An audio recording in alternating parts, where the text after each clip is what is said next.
ಹೇಳ್ದ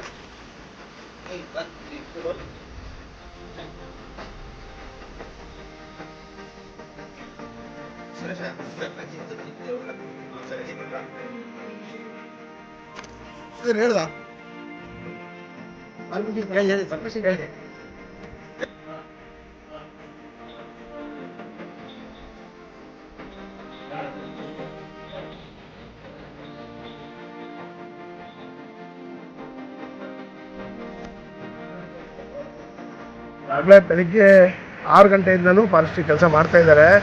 ನಮ್ಮದೇ ತೋಟದಲ್ಲಿ ಜಮೀನಿಗೆ ಬಂದಿದೆ. ದಾಟುವಾಗ ಒಂದು ಗೇಟನ್ನು ಕೂಡ ಮುರಿದಿದೆ. ಆದರೂ ಕೂಡ ರೈತರೆಲ್ಲ ಇವತ್ತು ಎಲ್ಲ ತೋಟದ ಮಾಲೀಕರು ಕೂಡ ಕಾರ್ಮಿಕರಿಗೆ ರಜೆಯನ್ನು ಘೋಷಣೆ ಮಾಡಿದ್ದಾರೆ. ರಜೆ ಘೋಷಣೆ ಮಾಡಿ ಎಲ್ಲ ಅಧಿಕಾರಿಗಳು ಬೆಳಿಗ್ಗೆಯಿಂದ ಇಲ್ಲೇ ಮುಖ ಮೂಡಿದ್ದಾರೆ. ಸುಮಾರು 3 ದಿನಗಳಿಂದ ಕಾರ್ಯಾಚರಣೆಗಳನ್ನ ಮಾಡ್ತಾ ಇದ್ದಾರೆ. ನಮ್ಮೂರಿಗೆ ಇವತ್ತು RFO ಇರ್ಬೋದು, ACF ಇರ್ಬೋದು, ಅವ್ರ ತಂಡ RFO ಬೆಳಿಗ್ಗೆಯಿಂದ ಇಲ್ಲೇ ಮುಖ ಮೂಡ್ಕೊಂಡು ಎಲ್ಲ ಇಡೀ ಪ್ರದೇಶವನ್ನು ಅವರ ಟೀಮ್ ಕೆಲಸ ಮಾಡ್ತಾಯಿದೆ.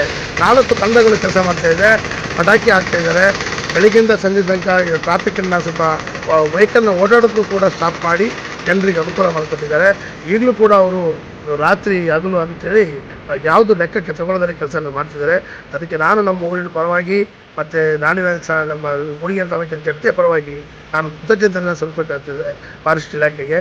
ಯಾಕಂದರೆ ಈ ಬೆಳಿಗ್ಗೆಯನ್ನು ಅವ್ರನ್ನೊಂದು ತಂಡ ಕೆಲಸ ಮಾಡೋ ರೀತಿ ನೋಡಿದರೆ ಭಾಳ ಅಚ್ಚುಕಟ್ಟಾಗಿ ಅವ್ರು ಯಾವುದೇ ಪಟ್ಟಣ ಪ್ರದೇಶಕ್ಕೆ ಹೋಗದ ರೀತಿಯಲ್ಲಿ ಕಾರ್ಯಾಚರಣೆ ಮಾಡ್ತಾಯಿದ್ದಾರೆ. ಇನ್ನೊಂದು ಅರ್ಧ ಗಂಟೆಯಲ್ಲಿ ಅದನ್ನು ಕಾಡಿಗೆ ಓಡಿಸ್ತಕ್ಕಂಥ ಕಾರ್ಯವನ್ನು ಮಾಡ್ತಾಯಿದ್ದಾರೆ. ಅರಣ್ಯ ಇಲಾಖೆ ನಿರ್ಲಕ್ಷ್ಯ ಅಲ್ಲ, ಇವತ್ತಿರ್ತಕ್ಕಂಥ ಯಾವುದೇ ಸರ್ಕಾರಗಳಿರ್ಬೋದು, ನಮ್ಮನ್ನಾಳ್ತಕ್ಕಂಥ ಸರ್ಕಾರದ ಈ ಧೋರಣೆ ನೀತಿಯನ್ನು ಖಂಡಿಸಬೇಕಾಗ್ತದೆ. ಪ್ರವಾಸೋದ್ಯಮ ಇಲಾಖೆಯವರು ಏನು ರೆಸಾರ್ಟ್ಗಳನ್ನ ಮಾಡ್ತಾ ಇದ್ದಾರೆ, ಅದು ಪರ್ಮಿಷನ್ ಕೊಡ್ತಾ ಇದ್ದಾರೆ.